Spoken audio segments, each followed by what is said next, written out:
Do y'all know where they're at? The answer to that, you mean in real time, if you're asking that? That in real time, no, we do not know where they are. Currently, the court.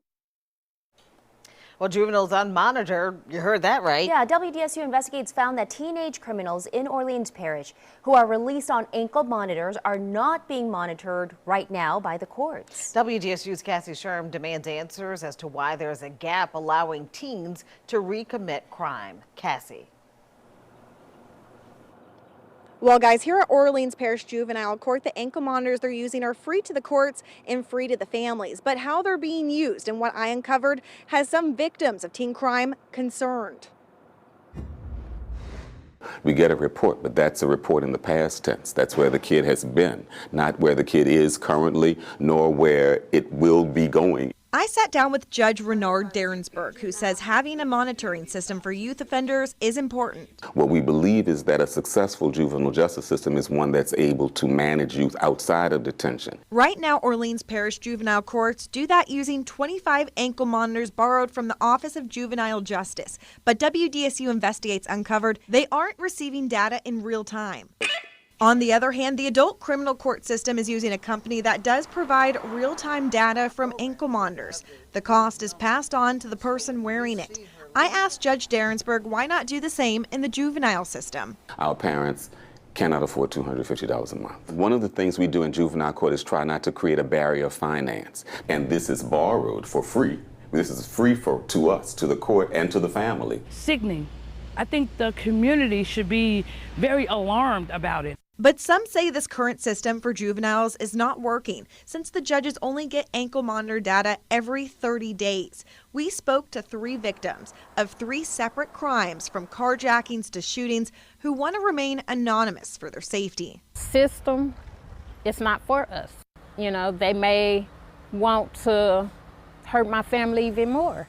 I'm scared for my safety, I'm scared for my family's safety, and yes, I'm scared for the community's safety. Violent criminals are being released back on the streets to re-victimize their victims. How many times in the last year have we seen where somebody went and finished the job?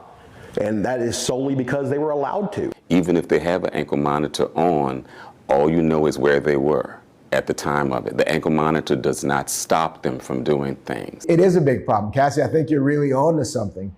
In terms of why repeat offenders are creating new problems for community members and causing more harm after they've already been arrested. District Attorney Jason Williams says after our inquiries, he's now taking a look at how ankle monitors are being used in the parish. If no one is looking at a screen to see where that dot is going on the map in New Orleans, then there is no monitor. It's just a bracelet. Do you think that the criminals are finding this out as well?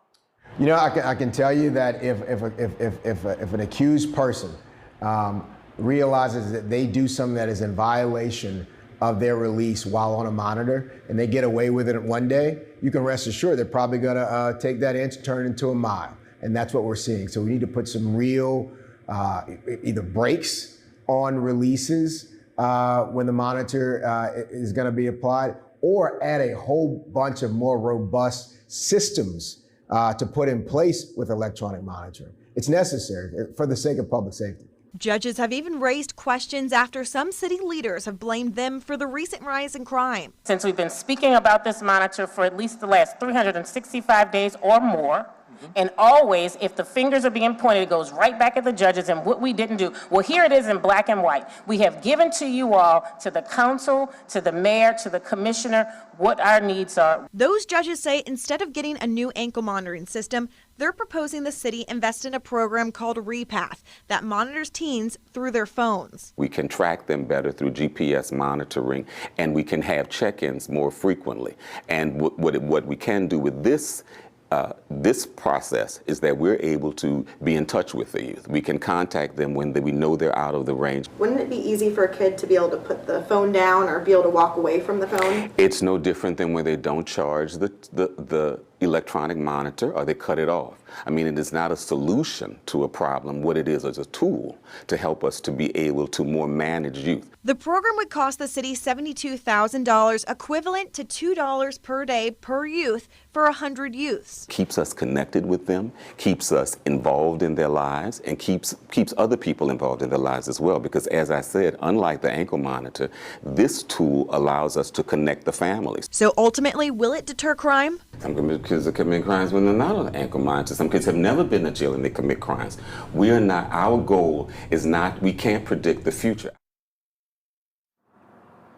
Now at this time, that Repath app that goes on your cell phone is just a proposal from the judges. There's been no plan put in place just yet, but we will continue to follow the story. Reporting here in New Orleans, I'm Cassie Sherm, WDSU Investigates. All right, Cassie, thank you. Tonight at 10, WDSU Investigates dives into how ankle monitors are being used in adult court.